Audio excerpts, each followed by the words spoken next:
अस्सलाम वालेकुम प्यारे बच्चों, मैथ्स के ऑनलाइन क्लास में आप सभी का वेलकम है। जैसा कि लास्ट क्लास में हमने अपना चैप्टर 18 कंप्लीट कर लिया था। एक्सरसाइज 18.6 तक हमारा कंप्लीट हो चुका था। आज हम शुरू करेंगे हमारा न्यू चैप्टर, जो कि है हमारा चैप्टर 19। तो सभी बच्चे अपनी मैथ्स की बुक ओपन करेंगे और आज हम समझेंगे हमारा न्यू चैप्टर 19, जिसका नाम है मनी। मनी सभी जानते हैं मनी क्या होता है। मनी होती है हमारी पैसे। सभी जानते हैं कि जब भी हमें कोई चीज़ खरीदनी होती है, कोई चीज़ परचेज करनी होती है, तो हमें उसके लिए किस चीज़ की रिक्वायरमेंट होती है? मनी की। करेक्ट। तो आज हम मनी के बारे में पढ़ेंगे।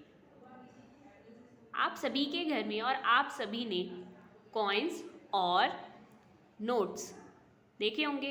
डिफरेंट आपके कॉइन्स होते हैं। कोई 2 रुपीज़ का होता है, कोई 5 रुपीज़ का होता है, 10 रुपीज़ का भी होता है और 1 रुपीज़ का भी होता है।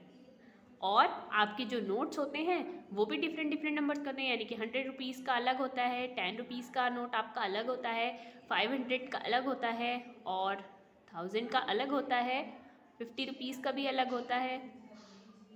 अब आपको जब भी कोई भी चीज़ परचेज़ करनी होती है शॉपकीपर से, यानी कि आप किसी अगर दुकान पर जाते हैं और आपको कुछ चीज़ ख़रीदनी होती है, तो सबसे पहले आपको उसे पैसे देने होते हैं, उसके बाद वो आपको चीज़ देता है। राइट।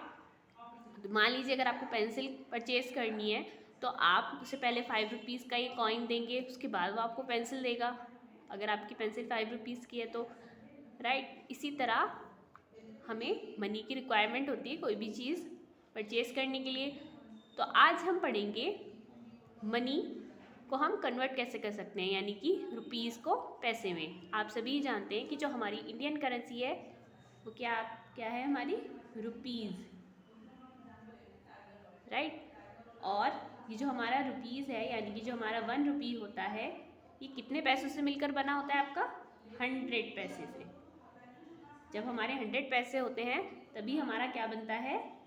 1 रुपी। ठीक है। हम 1 रुपीज़ इस तरह से भी लिख सकते हैं और ये इस तरीके से बनाकर भी हम लिख सकते हैं। ठीक है। तो देखते हैं हमारी बुक में क्या दिया गया है। सबसे पहले आपकी बुक में दिया गया है कन्वर्जन ऑफ मनी, यानी कि we can convert rupees into paise and paise into rupees. हम रुपीज़ को पैसे में कन्वर्ट कर सकते हैं और पैसों को रुपीज़ में। ठीक है। तो सबसे पहले हम पढ़ते हैं कन्वर्जन ऑफ रुपीज़ इंटू पैसे। रुपीज़ को पैसे में हम किस तरह से कन्वर्ट करेंगे। तो जैसा कि हमने आपको बताया, ये वाली लाइन आप देख सकते हैं, वी नो दैट ₹1, यानी कि जब हमारे 1 रुपये होते हैं वो कितने पैसों के इक्वल होते हैं? आपके 100 पैसों के इक्वल होते हैं। ठीक है। 1 रुपीज़ इक्वल्स टू 100 पैसे। तो आपसे अगर कोई पूछता है कि 1 रुपीज़ में कितने पैसे होते हैं, तो आप बता सकते हैं इजीली 100 पैसे। अब अगर आपसे कोई कहे कि 2 रुपीज़ को आप पैसों में बताइए कि 2 रुपीज़ में कितने पैसे होते हैं, तो उसके लिए आप क्या करेंगे? आप इजीली उसे 100 से मल्टीप्लाई करके बता देंगे कि अगर हम 2 से मल्टीप्लाई करें 100 को, तो हमारे पास 2 रुपीज़ में कितने पैसे आ जाएंगे? 200 पैसे। ठीक है। तो जब भी आपसे कोई पूछेगा कि आपको रुपीज़ को पैसों में कन्वर्ट करना है, तो आप बता देंगे उसको इजीली 100 से मल्टीप्लाई करके। ठीक है। जैसे कि हमने बताया आपको, 2 रुपीज़ को अगर हम 100 पैसे से मल्टीप्लाई कर देते हैं, यानी कि 2 से मल्टीप्लाई कर देते हैं हम 100 को, तो हमारे कितने आ जाते हैं? 200 पैसे। यानी कि 2 रुपीज़ में कितने पैसे होते हैं आपके? 200। अगर सिमिलरली आपसे पूछा जाए 3 रुपीज़ में कितने पैसे होते हैं, तो आप किस तरीके से बताएंगे? आप सिंपली 3 को मल्टीप्लाई कर लेंगे 100 से। हम 100 से ही क्यों कर रहे हैं इसको मल्टीप्लाई? क्योंकि 1 रुपीज़ में 100 पैसे होते हैं। तो हमारे कितने आ जाएंगे? 300 पैसे। तो हमेशा याद रखना है, रुपीज़ को पैसों में कन्वर्ट करने के लिए उसे 100 से मल्टीप्लाई करना है। जैसे कि आपकी एक लाइन में दिया भी गया है, to convert rupees into paise we multiply the given number of rupees by 100। Clear. Next अब हम पढ़ेंगे conversion of paise to rupee. अब हम क्या करेंगे, पैसों को रुपीज़ में कन्वर्ट करना सीखेंगे। तो उसके लिए आप ये वाला एग्जाम्पल देख सकते हैं। ये आपका एग्जाम्पल है, कन्वर्ट 800 पैसे इनटू रुपीज़। इसमें आपको 800 पैसे दिए गए हैं, ठीक है। अब आपसे कहा गया इन्हें रुपीज़ में कन्वर्ट करना है। तो हम जानते हैं कि 100 पैसे कितने किसके इक्वल होते हैं, 1 रुपीज़ के, राइट। तो जब हमसे पूछा जाएगा कि 800 पैसे आप अगर रुपीज़ में कन्वर्ट करते हैं तो आपके कितने रुपीज़ बन जाएंगे, तो आप सिंपली 800 पैसे इक्वल करके लिख सकते हैं 800 अपॉन 100। यहाँ हमने 100 क्यों लिखा है, क्योंकि हम इसे कन्वर्ट कर रहे हैं रुपीज़ में। पैसों को जब हम रुपीज़ में कन्वर्ट करेंगे तो हम उसे 100 से डिवाइड कर लेंगे, और जब हमने 100 से 800 को डिवाइड किया तो हमारा आंसर आ जाएगा 8, ठीक है। चलिए एक और एग्जांपल हम आपको बताते हैं। मान लीजिए आपसे कहा जाए 300 पैसे को आपको कन्वर्ट करना है रुपीज़ में, ठीक है। तो आप किस तरीके से करेंगे, आप 300 को डिवाइड कर लेंगे 100 से, तो आपका क्या आ जाएगा आंसर, 3 रुपीज़, ठीक है। ये रुपीज़ का साइन होता है, तो आप इस तरीके से लिख लेंगे 3 रुपीज़। अच्छा, ये जो आप देख रहे हैं ये है रुपीज़ का साइन। अब हम आपको एक चीज़ बताते हैं। आपसे कोई कहे कि ये एक पेंसिल है, ठीक है, और ये पेंसिल आपको 5 रुपीज़ एंड 50 पैसे में मिलेगी। ये आपको कितने रुपीज़ में मिलेगी, 5 रुपीज़ एंड 50 पैसे में, ठीक है। यानी कि 5.5 रुपये की आपकी पेंसिल है। तो आप इसको किस तरीके से लिखेंगे, आप इसको लिखेंगे इस तरह से, यानी कि 5 और डॉट, और उसके बाद आप लिखेंगे 50 पैसे। तो ये जो आपकी डॉट होती है ये आपके रुपीज़ और पैसे के बीच में लगती है, ठीक है। तो जब हम रुपीज़ लिखते हैं तो वो हम लिखेंगे डॉट के लेफ्ट साइड, और जो हमारे पैसे होते हैं वो हम डॉट के राइट साइड लिखते हैं। मान लीजिए आपसे कहें कि ये पेंसिल आपकी 5 रुपीज़ एंड 5 पैसे में है, तो आप उसे लिखेंगे इस तरह से। जब हम 10 से छोटा नंबर लिखेंगे पैसों में तो हम पहले 0 लगाएंगे डॉट के बाद, और उसके बाद लिखेंगे 5। और जब हमसे कहा जाए 50 पैसे तो हम पहले नंबर लिखेंगे, यानी कि 5050। हमेशा याद रखना है कि डॉट के बाद वाले जो आपके नंबर दिए जाते हैं ये आपके पैसे होते हैं, और डॉट से पहले वाला जो होता है वो आपका क्या होता है, रुपीज़, और ये आपके पैसे। चलिए थोड़ा और पढ़ते हैं मनी के बारे में। When we visit market and go around shopping, we pay money to buy things from our shopkeeper. जब हम किसी मार्केट में जाते हैं या किसी शॉपिंग सेंटर में जाते हैं, we pay money to buy things from a shopkeeper. हमें हमेशा शॉपकीपर जो हमारे होते हैं उन्हें मनी देनी होती है, यानी कि पैसे पे करने होते हैं हमें किसी भी चीज़ को ख़रीदने के लिए, right. He sells us things and takes the money from us. और वो कभी भी हमसे कोई चीज़ जब हमें देता है, यानी कि जब हम उससे कोई चीज़ खरीदते हैं तो उससे पहले वो हमसे पैसे लेता है। When a thing is bought or sold for money, we say that a transaction.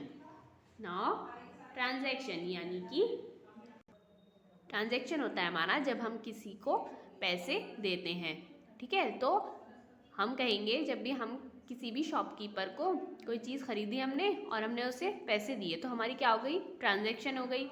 तो जो हमारी ट्रांजैक्शन होती है उसमें डिफरेंट टाइप्स ऑफ ऑपरेशंस होते हैं, यानी कि वो काफ़ी तरह की होती है। हम उसे एडिशन में भी करते हैं, सब्ट्रैक्शन में भी, मल्टीप्लिकेशन और डिवीज़न। यानी कि जब हम ट्रांजैक्शन करते हैं, जब हम किसी को पैसे देते हैं शॉपकीपर को, तो कभी कभी तो हमें पैसे जोड़ने की भी ज़रूरत पड़ती है, कभी कभी घटाने की ज़रूरत पड़ती है, कभी कभी मल्टीप्लिकेशन की भी ज़रूरत पड़ती है और कभी कभी हमें डिवीज़न की भी ज़रूरत पड़ती है। तो हम इस चैप्टर में सीखेंगे कि हम ट्रांजैक्शन ऑफ मनी में जो ये डिफरेंट ऑपरेशंस आपको दिए गए हैं, addition, subtraction, multiplication and division of money, ये हम किस तरह से करेंगे। तो चलिए हम देखते हैं हमारी एक्सरसाइज 19.1। एक्सरसाइज 19.1 क्वेश्चन नंबर 1 है हमारा, find the total money to be paid for purchase of these items. हमें टोटल नंबर ऑफ मनी बतानी है। हमने कुछ सामान खरीदा, ये टेबल्स आपको दी गई हैं डिफरेंट पार्ट्स में, A B C D आपको ये पार्ट्स दिए गए हैं, इनमें डिफरेंट आपके आइटम्स दिए गए हैं। ठीक है, मान लीजिए हमने इन सभी आइटम्स को ख़रीदा है और हमें अब इन सभी का टोटल बताना है कि हमें इन सभी चीज़ों को ख़रीदने में हमें कितनी मनी हमारी लगी, यानी हमने कितनी मनी पेड की, यानी कि हमने कितनी मनी टोटल पेड की। तो उसके लिए हम क्या करेंगे, इन सभी को ऐड कर लेंगे। तो चलिए करते हैं इसका ए पार्ट है हमारा।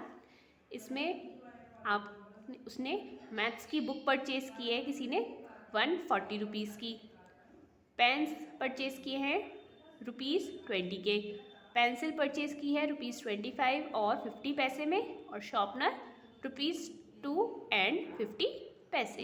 तो हमें क्या बताना है, टोटल, यानी कि टोटल मनी उसकी कितनी थी, यानी कि उसने कितनी मनी पेड की टोटल। तो हम क्या करेंगे, इन सभी को ऐड कर लेंगे। तो आप यहाँ से स्टार्ट करेंगे तो आप देखेंगे क्या आएगा हमारा 0, उसके बाद 5 और 5 को अगर हम प्लस करेंगे तो कितना आ जाएगा हमारा 10। अब यहाँ हमारा क्या आ जाएगा डॉट, हमारे पैसे कंप्लीट हो गए। यहाँ हमारा एक कैरी आ गया, क्योंकि यहाँ क्या आ गया था आपका 10, वहाँ हमने कैरी ले लिया। अब हमारा क्या हो जाएगा, ये तो हो गए हमारे 5 + 2 7 और +1 8, और अब 4 + 2 6 एंड 6 + 2 8 और 1। अब हम क्या करेंगे, यहाँ रुपीज़ का सिंबल लगा लेंगे और हमारा आंसर आ जाएगा ₹188। ठीक है, और पैसे कितने आए इसके 0। ठीक है, तो इस तरीके से हम सभी को ऐड करके आंसर फाइंड कर सकते हैं। चलिए अब करते हैं हम बी पार्ट। हमारा बी पार्ट है, इसमें फर्स्ट आइटम उसने लिया है टेबल लैम्प, और वो कितने रुपीज़ का लिया है उसने, ₹150। नेक्स्ट गेम्स CD, उसने लिए हैं ₹125, और फिर लिया है उसने ड्राइंग बुक, कितने में, ₹75 एंड 50 पैसे में, और फिर नोटबुक ₹25 और 75 पैसे में। तो अब हम क्या करेंगे, सभी को ऐड कर लेंगे। चलिए ऐड कर लेते हैं हम। यहाँ तो आ जाएगा आपका एज इट इज़ 5, और 5 + 7 करेंगे तो हम आ जाएगा 12। अब यहाँ डॉट, क्योंकि हमें यहाँ क्या दिया गया डॉट, और इसके बाद 1 कैरी हो गया हमारा, 5 + 5 10 और +5 15 +1 16, यहाँ 1 कैरी, 5 + 2 7 और 7 + 7 14, 14 + 2 16 और +1 17। अब हम क्या करेंगे, +1 + 1 2 और +1 3, तो हमारा आंसर क्या आ जाएगा, ₹376 और 25 पैसे। तो हमारा आंसर आ जाएगा इसका ₹376 एंड 25 पैसे। अब हम करते हैं सी पार्ट है हमारा, इसमें भी आपको रुपीज़ एंड पैसे दिए गए हैं। शर्ट उसने परचेज़ की है ₹150 में, पैंट ₹200 में, शूज़ ₹250 और 75 पैसे में, टाई ₹75 और 50 पैसे में। ठीक है, तो अब हम इन सभी को ऐड कर लेते हैं कि टोटल मनी कितनी पेड की उसने। यहाँ हमने एज इट इज़ 5 लिख लिया, 7 + 5 अगर हम करेंगे तो आ जाएगा हमारा 12, और डॉट लगा लेंगे इसके बाद। यहाँ 1 कैरी हो गया, 5 + 1 6, क्योंकि ये कैरी था तो हमने 5 में प्लस किया, 6 आ गया हमारा। 5 + 5 10 + 7 17, 1 कैरी हो गया अगेन। अब हम क्या करेंगे, 1 + 2 3, 3 + 2 5 और 1 कैरी 6। तो हमारा आंसर क्या आ जाएगा 676 और पैसे कितने आए हमारे 25। तो इतनी मनी उसने पेड की इन सभी आइटम्स को परचेज करने के लिए। अब हम करेंगे डी पार्ट। डी पार्ट में हमें दिया गया है क्रिकेट बॉल उसने परचेज़ की ₹25 एंड 75 पैसे में। बैट उसने परचेज़ किया ₹175 और 50 पैसे में। शूज़ उसने परचेज़ किए ₹100 और 75 पैसे में। टी शर्ट परचेज़ की उसने ₹150 एंड 50 पैसे में। तो अब हम क्या करेंगे, इन सभी को ऐड कर लेंगे। तो हमारा 5 + 5 कितना आ जाएगा 10 और 1 कैरी। 7 + 5 हो गए हमारे 12 और 12 + 7 हमारे आ जाएंगे 19 + 5 24 और कैरी का 1 25। यहाँ हमारे पैसे कंप्लीट हो गए। अब हमने यहाँ क्या कर लिया 2 कैरी ले लिया। अब हम करेंगे 5 + 5 10 और +2 12। यहाँ 1 कैरी हो गया। अब हम क्या करेंगे 2 + 7 9, 9 + 5 14 और 1 15। फिर अगेन 1 कैरी 1 2 3 और +1 4। तो कितनी मनी पेड की उसने इन सभी आइटम को परचेज करने के लिए ₹452 एंड 50 पैसे। इसी के साथ आपका क्वेश्चन नंबर 1 कंप्लीट होता है। सभी बच्चे इसे अपनी मैथ्स की बुक में कंप्लीट कर लेंगे और हमेशा रुपीज़ और पैसे के बीच में आपको ये डॉट ज़रूर लगानी है, कंफ्यूज नहीं होना है। उम्मीद है आपको अच्छे से समझ आया हो गया। चलिए मिलते हैं नेक्स्ट क्लास में, तब तक के लिए अल्लाह हाफिज़, अस्सलाम वालेकुम।